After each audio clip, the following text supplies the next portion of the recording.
My sister emptied our parents' retirement account to fund her luxury lifestyle, and they blamed me for reporting her. I spent 42 years believing my parents had planned for their future. They'd worked so hard, my father on the factory floor for 35 years, my mother in a classroom for even longer. They'd sacrificed vacations, new cars, and their own comfort to give my sister and me a better life. I thought they'd done everything right. I was wrong. When my father suffered a stroke, I took over their finances. What I found made my blood run cold. Their retirement account had been drained, over $200,000 gone. My younger sister, Marissa, had been systematically stealing from them for years. She'd used their money to fund designer handbags, exotic vacations, and a luxury apartment she couldn't afford. When I confronted her, she said they owed her for all the years they neglected her. When I confronted my mother, she told me to let it go because Marissa had always struggled. My father was too ill to understand. I had a choice: report my sister and protect my parents' future, or let her get away with it and watch everything they'd worked for disappear. The call came on a Tuesday afternoon. I was in the middle of a client meeting when my phone buzzed with my mother's name. I ignored it, assuming it could wait. But then she called again and again. I excused myself and stepped into the hallway, my heart already pounding. "Melissa," my mother said,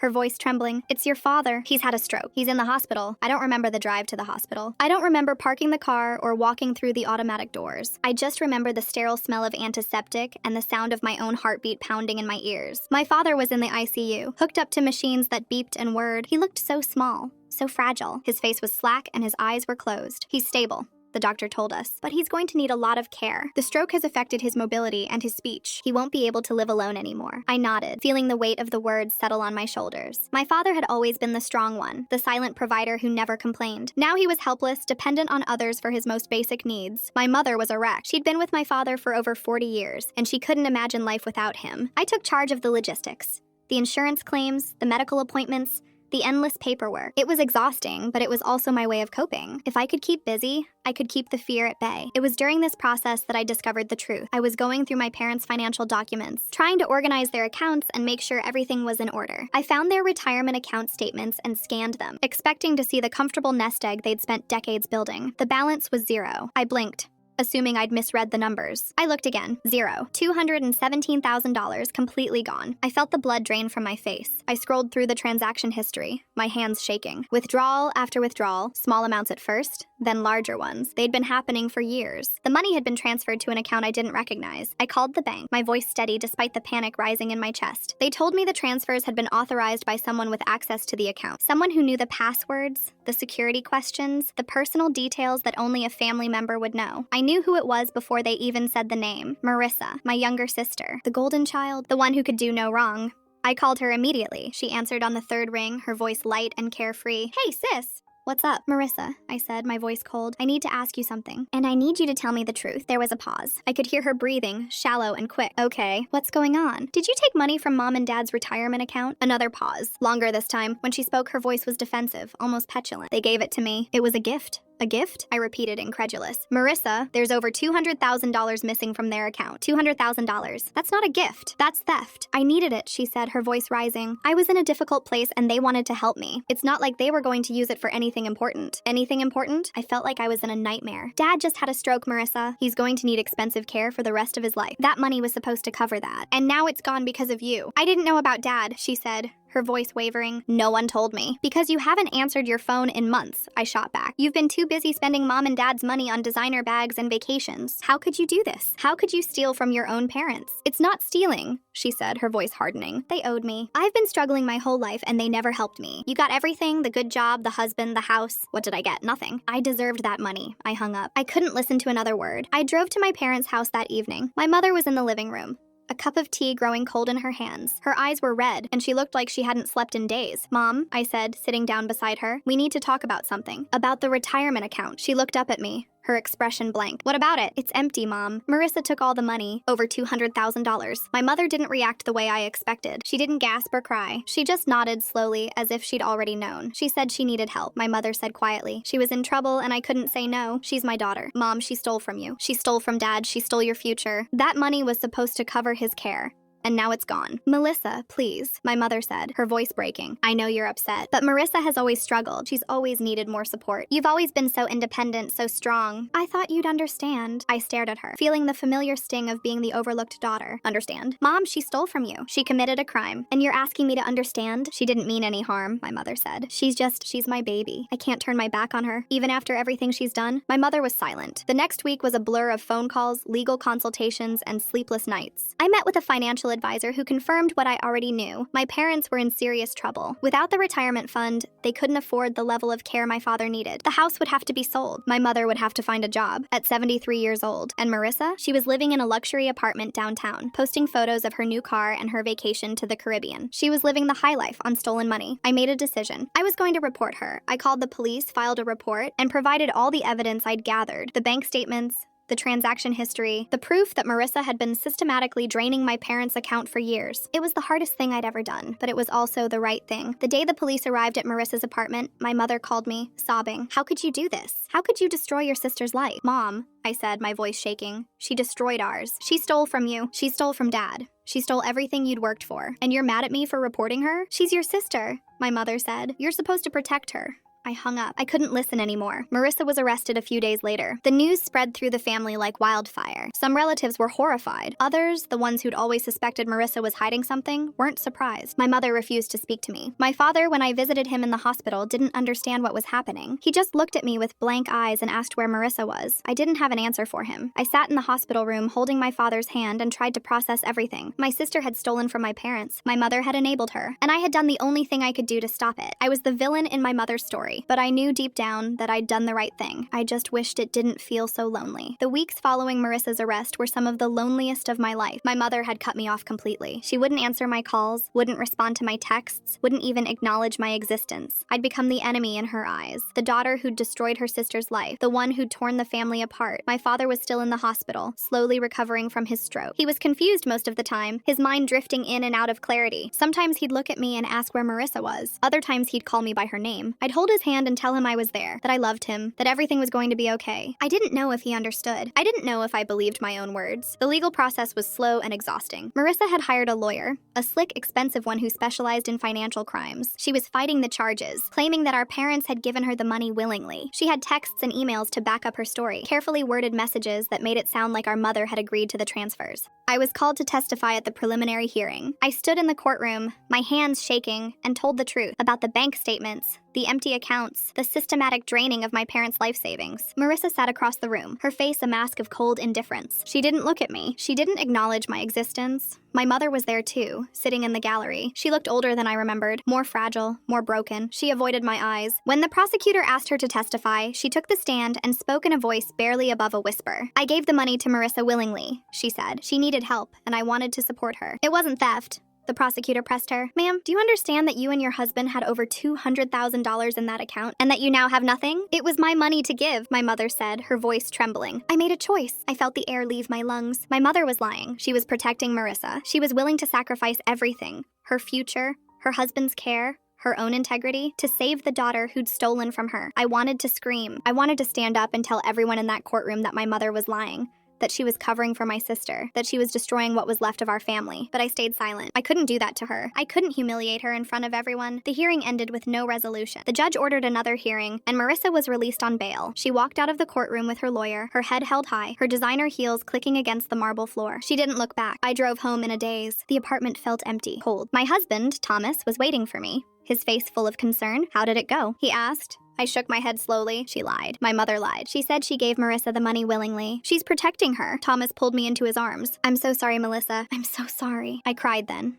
The kind of deep, gut-wrenching sobs that I'd been holding back for weeks. I cried for my father, who didn't understand what was happening. I cried for my mother, who was destroying herself to protect a daughter who didn't deserve it. I cried for Marissa, the sister I'd once loved, the sister who'd become a stranger. And I cried for myself, for the family I'd lost, for the future I'd never have. The next few months were a blur. My father's care was becoming more expensive by the day. My mother was forced to sell the house, the home she'd lived in for over 40 years. She moved into a small apartment, a cramped, depressing place that made me ache every time I thought about it. She refused my help. She refused to even see me. I started seeing a therapist, trying to process the trauma of everything that had happened. Dr. Morris was a kind, patient woman who helped me untangle the mess of emotions I was carrying. You've been the responsible one your entire life, she said one afternoon. You've always put your family first, even when it cost you. And now you're being punished for doing the right thing. I nodded, tears streaming down my face. I don't understand. How can she choose Marissa over everything? How can she defend someone who stole from her? Because she's in denial, Dr. Morris said gently. Your mother has spent her entire life enabling Marissa. She's built her identity around being the protector, the one who fixes everything. If she admits Marissa is guilty, she has to admit she failed. She has to admit she was wrong. That's a painful truth to face.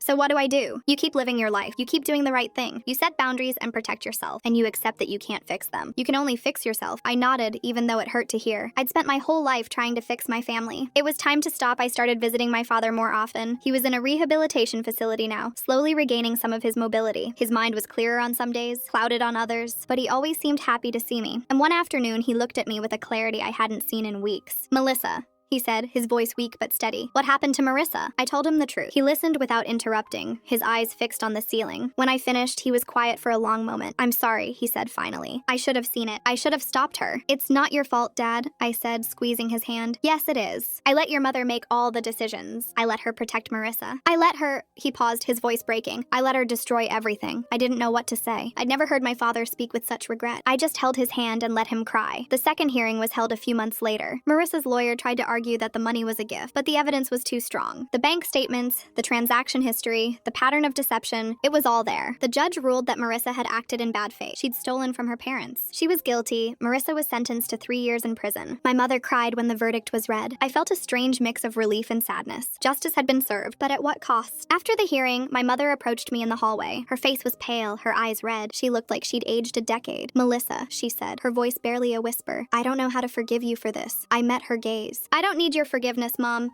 I did what was right, and I'd do it again. She walked away without another word. I stood in the empty hallway watching her go. My family was broken, shattered into pieces that might never be put back together. But I had done what I had to do. I'd protected my parents, even when they didn't want to be protected. I'd stood up for what was right, even when it cost me everything. And I knew deep down that I would do it all over again. The year after Marissa's sentencing was one of the quietest of my life. My mother had cut me off completely, and my father was still in the rehabilitation facility, slowly making progress. I visited him every week, sitting by his bedside and reading to him from the books he'd always loved. Sometimes he was lucid, other times he drifted in and out of consciousness, but I never missed a visit. He was my anchor, the one connection I still had to the family I'd lost. My mother had moved to a small apartment across town. I knew because I drove past it sometimes, telling myself it was just coincidence. I wanted to knock on her door to try to bridge the gap between us, but I always stopped myself. She'd made her choice. She'd chosen Marissa, and I had to respect that, even if it broke my heart. I threw myself into my work, my marriage, my own small life. Thomas was my rock, my constant source of support. He never complained about the long hours I spent at the hospital or the sleepless nights I spent worrying. He just held me and told me everything would be okay. It wasn't okay, but it was getting better. Then, about 18 months after Marissa's sentencing, I received a letter. It was from my mother. I recognized her handwriting immediately, the familiar looping script I'd seen on birthday cards and Christmas presents my entire life. I stared at the envelope for a long time, my heart pounding. I didn't know if I could bear to read it, but something made me tear it open. Melissa,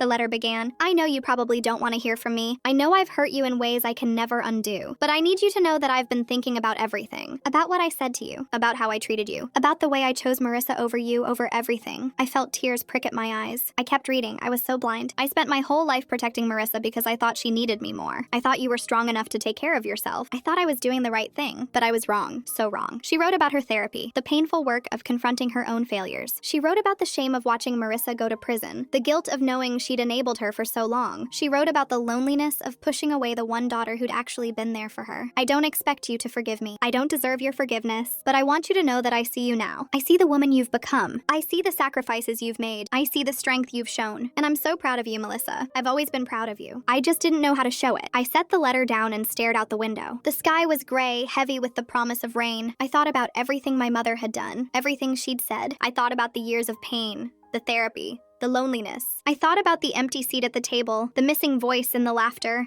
And I thought about the mother I'd once loved, the mother who'd taught me how to ride a bike and held my hand when I was scared. She was still in there somewhere, buried under years of denial and guilt. Maybe she was trying to find her way back. I called my mother that evening. She answered on the first ring, her voice trembling. Melissa? Hi, Mom, I said. I got your letter. There was a long pause. I know I don't deserve your forgiveness. I know I've hurt you more than I can ever make up for. But I want to try. I want to be better. I want to be the mother you deserved all along. I closed my eyes, feeling the weight of her words. It's going to take time, I said. I can't just forget everything everything that happened, but I'm willing to try. If you're willing to put in the work, I am, she said quickly. I'll do whatever it takes. We talked for an hour. It was awkward and painful at times, but it was also hopeful. My mother told me about her therapy, about the things she'd learned about herself. She told me about her own childhood, about the way her mother had treated her. She told me she'd been repeating patterns without even realizing it. I don't want to be that person anymore, she said. I want to be someone you can be proud of. I didn't tell her I'd always been proud of her, even when she'd hurt me. I wasn't ready for that yet, but I told her I was glad she was trying. Over the next few months, my mother and I slowly rebuilt our relationship. It wasn't easy. There were setbacks, moments when old patterns resurfaced, times when I wanted to walk away again. But we kept trying. We kept talking. We kept showing up for each other. My father continued to recover. He was never going to be the same, but he was getting stronger. I brought my mother with me to visit him, and the three of us sat together in his room, talking about everything and nothing. It wasn't the family I'd once dreamed of, but it was a family that was trying. Then, one afternoon, my mother called me with news. Melissa, I heard from Marissa. She's getting out of prison. She's been in a work release program, and she's been doing well. She's going to be released in a few months. I felt a knot form in my stomach. What does she want? She wants to see us. She wants to try to make amends. I know you might not be ready,